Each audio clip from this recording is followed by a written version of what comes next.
Hello once again, guys. Bruno here to Equestria Uploads. Just want to say first off that I'm sorry that I didn't get the fanfic up yesterday. I had a hectic week.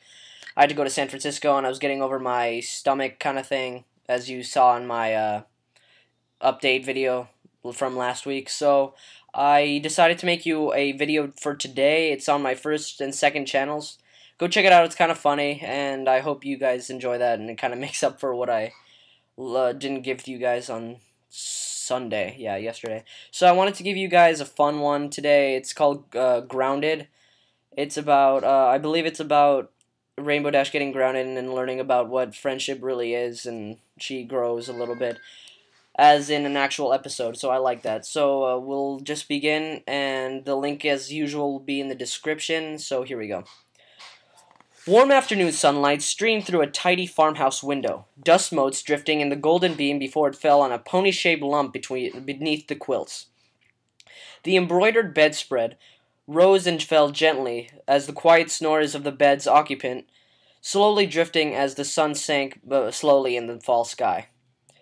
Outside, a blonde-mare whose coat matched the brilliant orange of the orchard's fall finery adjusted her hat as she cast a proud eye over the last of the fall harvest.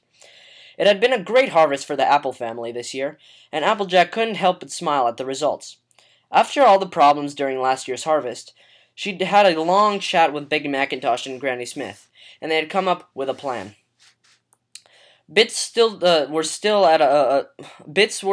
a touch tight around the farm, and hiring more help would have cut deeply into their slim profit margins, but her grandma had a better idea.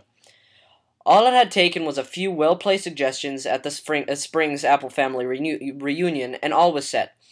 Several of the younger cousins, who hadn't managed to find or found places of their own yet, had volunteered to come for a visit and lend a helping hoof this fall in exchange for some practical experience. It clearly didn't hurt that Applejack knew several other ponies in the area who'd be harvesting other crops this fall, and wasn't shy about putting in a good word with her neighbors.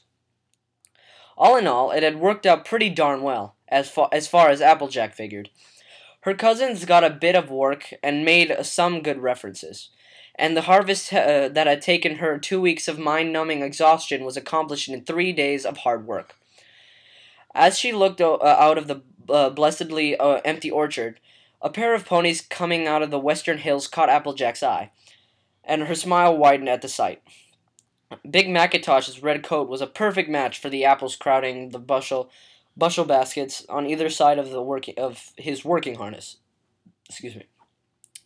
But her dependable workhorse of a brother wasn't what brought a tear to Applejack's eye. Beside him was a little yellow filly who was gamely trotting to keep up with Macintosh's strides, smiling up at him cheerfully as she balanced her own small basket of apples on her back. Apple Bloom was so proud that she could help with the harvest this year. The creak on the screen door behind her turned the farm pony's attention away from her siblings, but her smile widened a bit more at the pony who was slowly but surely crossing the porch. "Heck of a nice day, ain't it, Granny Smith?" "Sure is, Sugar Cube." The old green mare settled herself in the battered and weathered rocking chair, closing her eyes in pleasure as sun warmed her faded coat. "Good day to soak up a bit of sunshine, 'fore winter comes and it gets too chilly for my bones out here." Applejack settled herself comfortably on the porch by her granny's hooves, and the two chatted about the day's work as they watched the two other siblings head into the barn. As they got closer, Apple Bloom's cheerful chatter and her brother's deep, calm responses joined their conversation on the wind. It brought a tear to the old mare's eye, and she smiled down at her Stetson-wearing grand filly. Sounds just like another filly I used to know, don't it?" Granny Smith's words were teasing, and she chuckled as Applejack blushed. "It does my heart a world of good to see you three taking such good care of this place, and of each other." Applejack laughed along with her grandma, still blushing a bit to remember her own first apple buck season. "That's what apples do, ain't it? We take care of what needs taken care of." Suppose that explains why you're out here and there's still snoring coming from your room then, eh? Granny Smith waved a hoof as a wide-eyed Applejack started to stammer out in an explanation. I'm not pulling your leg, dear. Apple Bloom told me your friend's little accident last year, and you know I'm not one to begrudge any pony's hospitality. The younger Apple shook her head and let out a breath, pulling herself together. Your sense of humor is gonna send me into conniptions yet, Granny. Dash is going to be staying with us a spell, leastways until Doc clears her to fly. Oh my, was she that badly hurt? Concern was obvious on Granny Smith's face, joking forgotten. Applejack was quick to reassure her. Nah, just a sprain, but I didn't want her Dash hurting herself, worse being too dang stubborn to rest and let it heal. She grinned a bit ruefully. What with me being an expert on stubborn and all. Just like your daddy. It only comes naturally to us apples, stubborn and patient as the trees we're named for. The old green mare rocked in her chair, thinking. The boys lit up this morning's for the Pie's place. Said they'd drop back in a couple weeks before they headed out to Appaloosa. So we've the space, and you just tell her that she's welcome. I surely will, Granny. Applejack climbed back to her hooves, eyeing the way the sun stood close to the western treetops. Well, it's getting on in the afternoon. Think I'll go see if Rainbow Dash is up and around yet. Don't want her getting stuck too sore to get to the painkillers. Watching her grand filly head into the house, Granny Smith smiled. You just go do that, dear, and I'll get started on some dinner here in a while. As the screen door banged closed behind Applejack, her grandmam, yeah, I'm just gonna say grandma. Her grandma rocked comfortably in her rocking chair, a slow grin spreading up on her face. Her grandfoes were the light of her life, and it gave her no end of amusement watching the patterns of the past play out again in them, especially when it came to trying to keep secrets. It hadn't passed Granny Smith's notice that all of Applejack's friends, Rainbow Dash was the one she'd heard the most about. The orange earth pony was always offhandedly mentioning some contest or other she'd gotten into her with her Pegasus friend, and her sudden keen interest in the weather schedule had not surprised the old mare.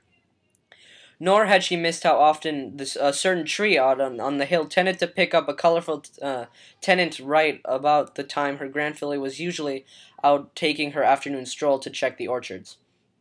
The old mare green mare smiled to herself as she rocked into the warm sun. This would make a good chance to get a measure of this Rainbow Dash. She'd known Macintosh was walking out with that shy little Pegasus friend of Applejack's for a couple weeks now. Although the stallion had been careful not to mention it anywhere it could get back to her sister, he hadn't figured out the way gossip flew around the social circles of Ponyville. After all, old mares loved nothing more than gossip, and Granny Smith had long established herself as the grand dame of the baking circle. She was content to hold her peace, though, and not press him as to why he was suddenly so willing to run the family's apple stand in the afternoons. After all, there was no rush. They'd tell her when they felt the time was right, and in the meantime, the matriarch of the Apple clan would do what she always did best: help the good things in the world to grow. Applejack was careful not to make too much noise as she climbed the stairs toward her room. If Rainbow Dash was still asleep, she was inclined to let the sore Pegasus sleep herself out. When she opened the door to her room with a careful hoof, the sight in front of her brought a smile to her lips.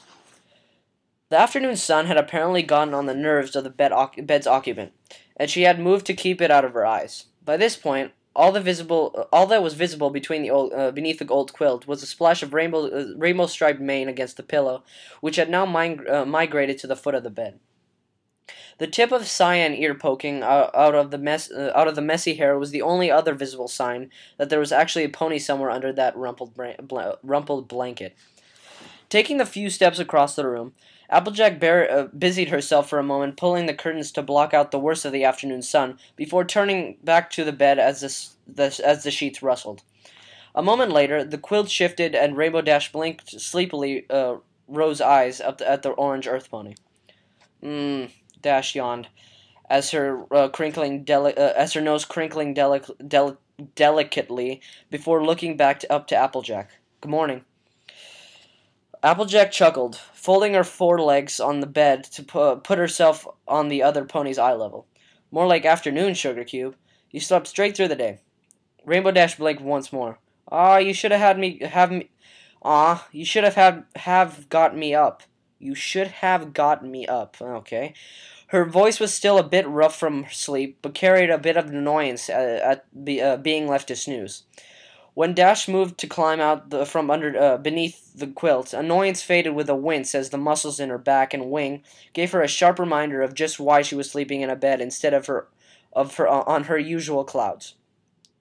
Applejack helped the Pegasus untangle herself from the blankets, careful not to let the cloth catch on her bandages, wrapping Dash's right wing and holding it against her side. Nah, you needed the sleep. You were asleep on your hooves last night at Fluttershy's. Ended up carrying you halfway here once the drugs kicked in, so I figured you'd sleep 'em off.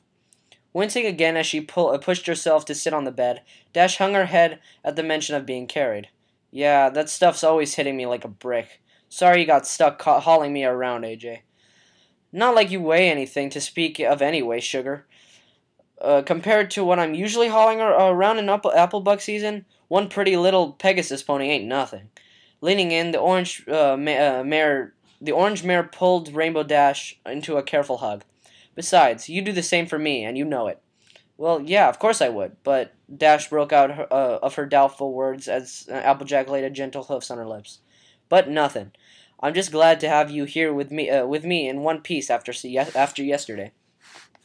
The rainbow-maned Pegasus nodded, remembering all too well the fear and panic while Applejack's voice, as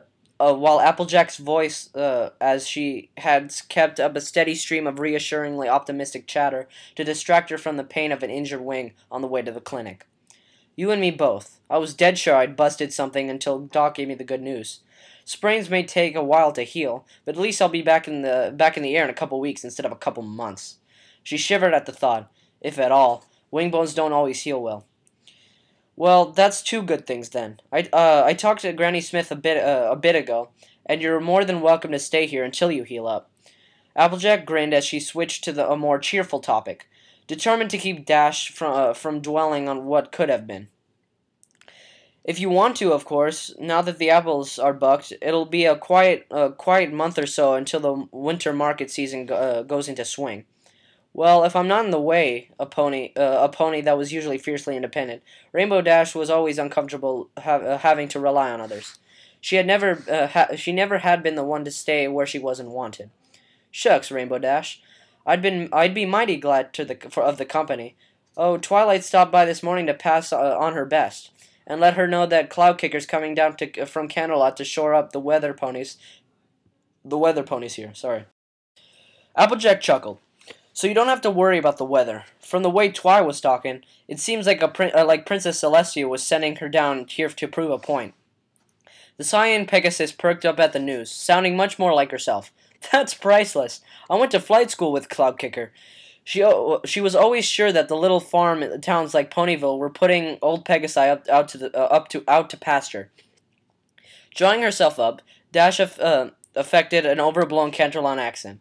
No interesting weather ire happens out in the sticks after all. Shaking her head, she giggled.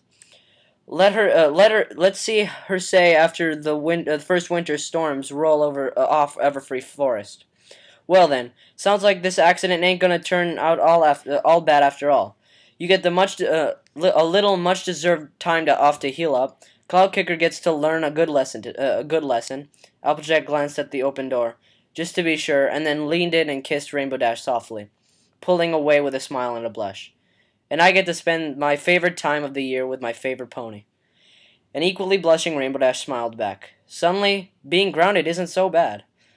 So yeah, that's it. Short and sweet. I liked it. I don't know about you guys, but I think it was well written. And next week I'll probably hit you with like a cop fiction or something.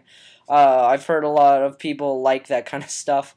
And I'll see you next week, as I said. And Bronies Unite.